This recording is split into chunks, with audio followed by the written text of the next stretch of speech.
پیغمبر علیه السلام مبارک فرمایي که چیرې تا یو کار کوئ، کوزده ده، واده دی، کور جوړېده دی، یو کاروبار جوړېده دی، یو تجارت کول دی، یو مارکیټ جوړول دی، پلازه او پلانۍ کول، د الله رسول فرمایي چې تر څو دا ستا کار تکمیل ته نه رسېدلی تر ساته چاته وایه مه.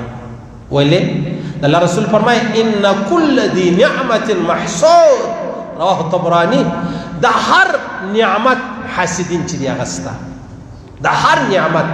ته به غواړې چې زه د چا بچی ته مرکه ورکړم، د زوی دپاره بیا وغواړم، نو که تا خلک خبر کړو هغه وختي راځي څه چمپه کوي، خبروي سړی را روان دی، مه کوه، خیال کوه. و د ده به د ده سره ذاتي دشمني خبرې هلته ورسوله. د الله رسول فرمایي ان کل ذي نعمت محسود، د هر نعمت حاسدین چې دی هغه ستا، او بیا به ستا کار تر پایه نه ورسېږي. حکمت څه دی؟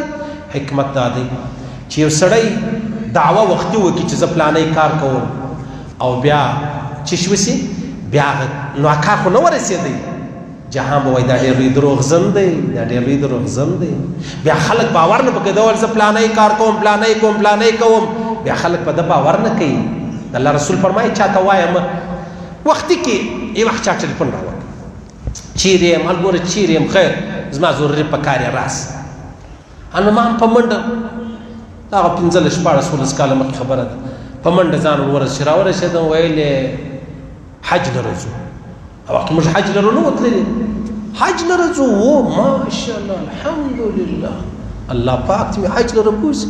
داسې مطلب زه په کور کې څوک لرم، هغه یا بابا یا ادې یا څوک، نو هغه نسي تللی، د هغه پر ځای الحمدلله خوشحال. نو وخت پاته دی، 4-5 میاشتې پاته دي، بچ وخت رالی بس بیا ما غږ وکړ. نو دا زه خو نو چې رالم قرآن په جمعه کې وویل داسې انشاءالله حج له روان یم، چا اراده داسې مطلب واده را سره وکړه چې کله یې ځای را ورسېد د حج، نو زه ورلم دوکان جوړ یې په خیر یا جسم. و الحمدلله څنګه سنو د حج کاغذا مغزان جمع کېږي. والله از مشغول اراده نه لرم. ولې اراده څنګه نه لرې؟ والله اول زه چې خپله چې حج وکړم بیا مې دا اراده د درواغ به نه وایم، دا 2 نمبري شیان به نه کوم.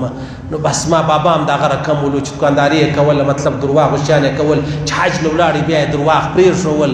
بس نو زما هم دا وای وا خدایه پاک په څه عذاب اخته سو. نو موږ خو واستوه د مور پر ځای پلاکه ترتیب نه، خدای مې تباه کړه، دروغجنه، دکهبازان، چلبازان، جهنمیان، پراډیانو، دا د زما سره د خپل بابا یا ادې د حج په مسله کې دال دی. نو په نورو کې مې څه په نورو کې ما ته ډېر خلکو د مسجد کې دوکې راکړلې، ډېر خلکو چې زه یې راسم یو دانه به در ښیم. نو ما ورته ویلې دا دې د مسجد سره دال دی، د امام بارګاه سره به دې څه دا دې د مسجد سره صحیح سو دوکهبازان، چلبازان. الله اکبر. الله دې هدایت راته وکړي، الله دې هدایت راته وکړي.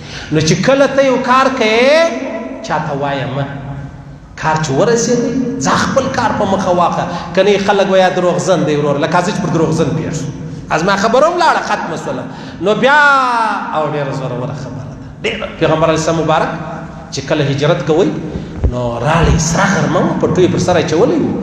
نو حضرت ابوبکر صدیق ته یې ویلې چې کور ته رالی، ول ته دا کوچنیان یو خواته که یو مجلس درته کوم. ول یا رسول الله زموږ د کور کوچنیان دي، دا انشاءالله مشکل نشته. ول ځو روان یو هجرت کوو، هجرت کوو. ابوبکر صدیق وختي څه پوهېدی، ول ما اوښانو ما اخیستي دي یا رسول الله، ول به غږ لرمه چې روان سو بیا جهان ورباندې خبر سو. دا ډېره لویه فلسفه ده. خپل هغه حال چې هغه حاسدین حسد والا لري، هر نعمت هغه تا مشکل کې اچي.